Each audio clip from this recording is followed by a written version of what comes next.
დევნის თუ არა სახელმწიფო ევანგელისტურ ეკლესიას სასამართლოს ხელით. თუ ამ საფუძველით გადაწყდება ის, რომ ჩვენ შემოწირულობები უკანდა დაუბრუნოთ, რომელიც ბუნებაში საერთოდ ქრისტიანულ სამყაროში წარმოუდგენელი რამ არის, მაშინ გამოდის, რომ ჩვენ ეკლესიის შენობას დავკარგავთ.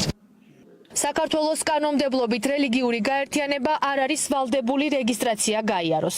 რეგისტრაციის არქონა ნიშნავს, რომ ისინი სახელმწიფოსგან თანხას ვერ იღებენ და თავს სწორედ შეწირულობით ირჩენენ. ევანგელისტური ეკლესიის წევრებს არ სურთ რომელიმე სახელმწიფო ორგანიზაციას ექვემდებარებოდნენ, მათ შორის რელიგიის სააგენტოს. წამოწყებული დავა კი ეკლესიის პასტორს უჩენს საფუძვლიან ერჩს, რომ სწორედ სახელმწიფო ებრძვის. აქ საქმე არ არის შემოწირულობების დაბრუნებაზე, უბრალოდ როგორც ჩანს, სახელმწიფოს სურს, რომ ჩვენი ეკლესია პირადად მე გარკვეულად გააკონტროლოს, შეგვიქმნას გარკვეული პრობლემები, რომ ამ პრობლემების საფუძველზე ჩვენ რაღაც არტახებში მოვექცეთ. იურისტების შეფასებით საქმეში მთელი რიგი შეუსაბამობებია. სააპელაციო სასამართლოს გადაწყვეტილება კი სამართლებრივად დაუსაბუთებელი. საქმეს სავარაუდოდ გაყალბებული დოკუმენტები ახლავს.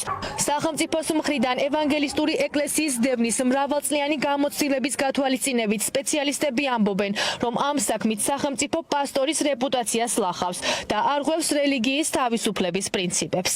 საქმე არის პრეცედენტი, რა რეჟიმზე გადადის სახელმწიფო და რა ელოდება ნებისმიერ რელიგიურ ორგანიზაციას სახელმწიფოს მხრიდან, თუ კი ეს აქტი, რომელიც ახლა რომლის მომსწრენიც ვართ, შედგა და ამ ეკლესიას წაართვეს საკუთრება. ჩვენ გვაქვს აბსოლუტური უფლება და გონივრული ვარაუდის საფუძველი, რომ ამის უკან შეიძლება იდგეს სხვადასხვა ინტერესები.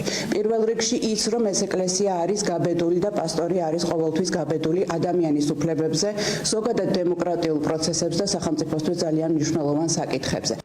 სპეციალისტების პოზიციას იზიარებენ ევანგელისტური ეკლესიის წევრები. რადგანაც პასტორი ზალი ყოველთვის თამამად და გაბედულად ამხელს სხვადასხვა სიბნელეებს, ამბობს სიმართლეს, სადაც საჭიროა, იცავს ხალხს, როდესაც ეს საჭიროა, ვფიქრობ, ისინი მას აღიქვამენ საფრთხეთ და სწორედ ეს არის ამ ყველაფრის მთავარი მიზეზი. აქ უნდა იყოს სამართლიანი სასამართლო, ვინაიდან სასამართლო უსამართლო მხოლოდ ჩემს მიმართ არ იქნება.